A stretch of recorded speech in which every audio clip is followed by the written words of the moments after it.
Samantala, pinalaya nga rin si Makati Mayor Junjun Binay kaninang hapon matapos na pwersahang paharapin sa hearing ng subcommittee ng Blue Ribbon ng Senado. At upang ibigay sa atin ang detalye sa ulat na yan, kasama natin sa studio ang ating senior correspondent na si Brian De Paz. Brian, good evening. Yes, Attorney Reg, tumagal nga ng higit sa 3 oras itong ginawang pag-uusap ni na Senador Antonio Trillanes IV at subcommittee chairperson Coco Pimentel sa pagitan niya nitong legal team ni Makati Mayor Binay upang kumbinsihin na ito'y humarap sa pagdinig ng Senado. Alas 10 nga pasado ng umaga nang dumating sa Senado si Mayor Binay kasama ang Senate Sergeant-at-Arms na umaresto sa kanya sa City Hall ng Makati.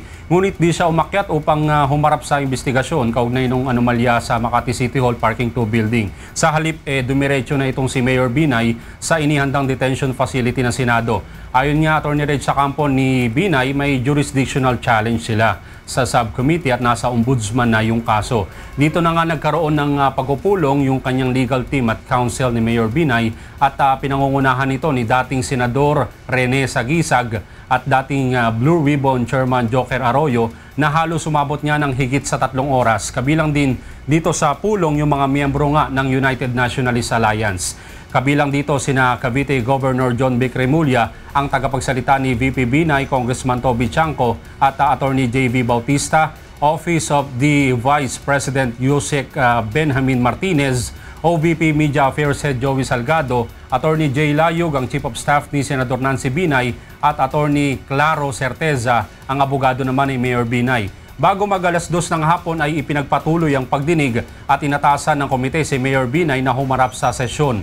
Nagmanifesto naman itong abogado ng alkalde na si Attorney Claro Certeza at sinabing tutol sila sa pag-aresto at nilabag yung kanilang karapatan. Si Certeza ay abogado rin bukod kay Binay maging ni Marjorie De Vera at Eleno Mendoza na kasama sa 5 binigyan ng arrest order ng Senado. Sa kabilangan nito, Attorney Reg, dinala pa rin si Binay ng Senate Sergeant-at-Arms, ngunit bahagyang nagalusan ito sa braso na pwersahang dalhin siya sa Senate Session Hall. Nagsisigawan niya itong mga supporter ng kampo ni Mayor Binay at sinabing magdahan-dahan itong mga security ng Senado sa paghawak sa alkalde.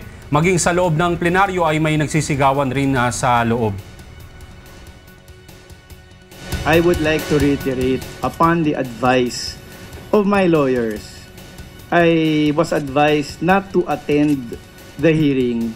That is why we were firm that the order of arrest states that I be detained in the Senate Sergeant-at-Arms because I'm not willing to participate, Mr. Chairman.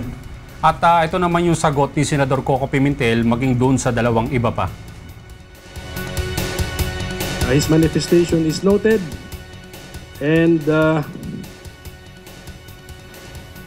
yeah, I think the mayor, since we will respect your request that you not be asked questions anymore, you lose your chance to give us your inputs on this subject matter, then you are free to go.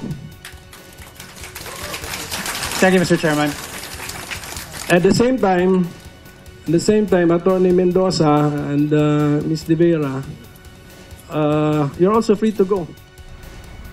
Attorney, ayon kina dating Senador Arroyo at Sagisag, malinaw na may nilalabag ang subcommittee. Si Arroyo nga ay naging chairman ng Blue Ribbon mula noong 2001 hanggang 2008 at narito yung kanilang pahayag kanina.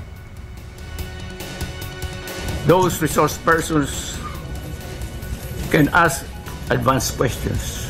That's in the rules about the arrest or the warrant of arrest. I don't see how 2 senators can speak for 20 senators. The Blue Ribbon Committee is composed of 20 members. At present, 3 are detained, so that's 17.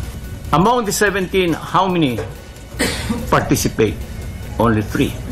I have had some experience legislative hearings in the U.S. when I was training with the law firm in Washington. One presiding, Senator Walter Mondale, who visited us in 1980s. And doon, bago mag-hearing, any Senate body, yung staff niya will coordinate with the resource person. Anong purpose? Para wala yung bulaga. Ayun ang nangyayari dito. Attorney Reg, meron pa rin naman silang assessment dito sa ginagawang pagdinig ng Senado. Pakinggan natin. Talagang ang dating, parang umiiral na naman ang walang habag na batas militar sa Senado. Dito, kung pwedeng kumbidensya sa gisag, halimbawa, maging resource person at merong possibility na ako may indict, then I should be given qualified immunity. Pero hindi yung nangyayari, investigation in aid of prosecution. That's why Mabini is now trying to tell them, in effect, that they are wrong, that they should revise the rules to make it consistent with the due process law. Attorney, kabilang sa Movement of Attorneys for Brotherhood, Integrity and Nationalism Incorporated o Mabini, itong dalawang dating senador. Ito yung grupo ng mga human rights lawyers kung saan si Vice President Jejomar Marbinay itong tumatayong co-founder. Nagtataka rin si dating Senador Arroyo kung bakit hanggang ngayon wala pa rin yung tinatawag na partial committee report sa pila nitong tinatawag na 14 hearings na yung nangyayari. Maghahain naman sila ng reklamo sa Korte Suprema ukol sa mga nilabag ng subcommittee at upang di na ito mangyari sa mga susunod pang mga pagdinig. Mag-alas 3 naman ang hapon, attorney, ng lumisa na itong si Mayor Binay, isang punong kanyang mga supporters dito sa Senado kanina. Brian, bakit parang tila humantong o umabot doon sa persahang pagpapaharap kay Mayor Junjun Binay sa hearing? Pwede namang nanatili na lang siya o pinayagan na lang siya, doon na lang siya sa detention cell.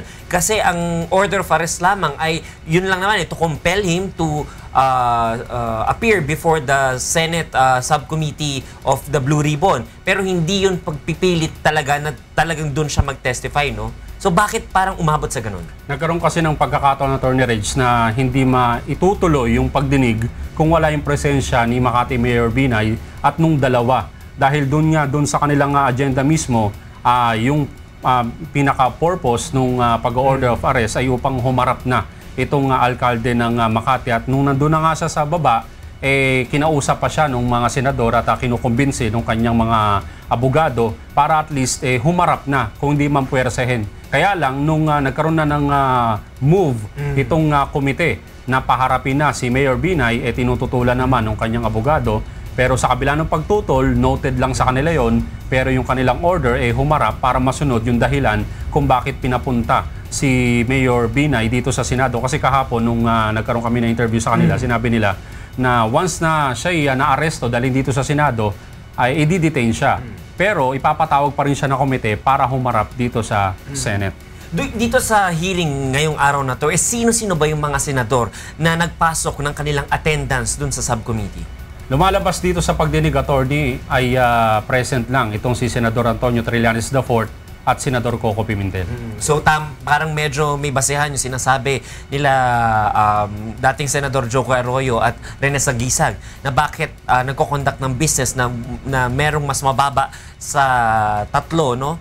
Or sa majority ng quorum ng committee na yon. Yes, attorney, kasi yan yung kino-question mismo ni Senador Vicente Soto III kasi meron silang rule. Yeah. Sa Blue Ribbon Committee, meron silang tinatawag na rule na kailangan daw, okay lang daw, kung ang tinatawag na hearing o meeting, kasi para kay Senador Chofisto Gingono III, yung meeting o hearing, walang pinagkaiba, yan pareho lang. Okay. Kaya kahit dalawa lang daw yung nandiyan dyan, batay doon sa kanilang tinatawag na specific rule, kailangan matuloy yung hearing. Pero lumalabas doon sa general rule ng Senate, kailangan meron tinatawag na 1/3. Ang 1/3 ng 17 o 18 na miyembro ng subcommittee, dapat yung mga 6. Yeah. Lalabas, hindi nga dapat matuloy. Ngayon, doon sila nagkakaroon ng debate. Sabi naman ni Senador Chofisto Gingono III, kung magkakaroon ng kontra between the specific rule tsaka ng general rule, dapat ang masunod, ang mag-prevail yung specific rule of law na yun na nga yung sinasabi na kailangan, okay lang kahit dalawa. Pero sabi nga ni Senador Soto, kailangan niya, sundin natin kung ano yung nasa rule. Ngayon, kung kailangan baguhin niya, baguhin na. Yun nga yung pananaw ni Senador Joker Arroyo. Maraming salamat, Brian De Paz, para sa ulat na yan.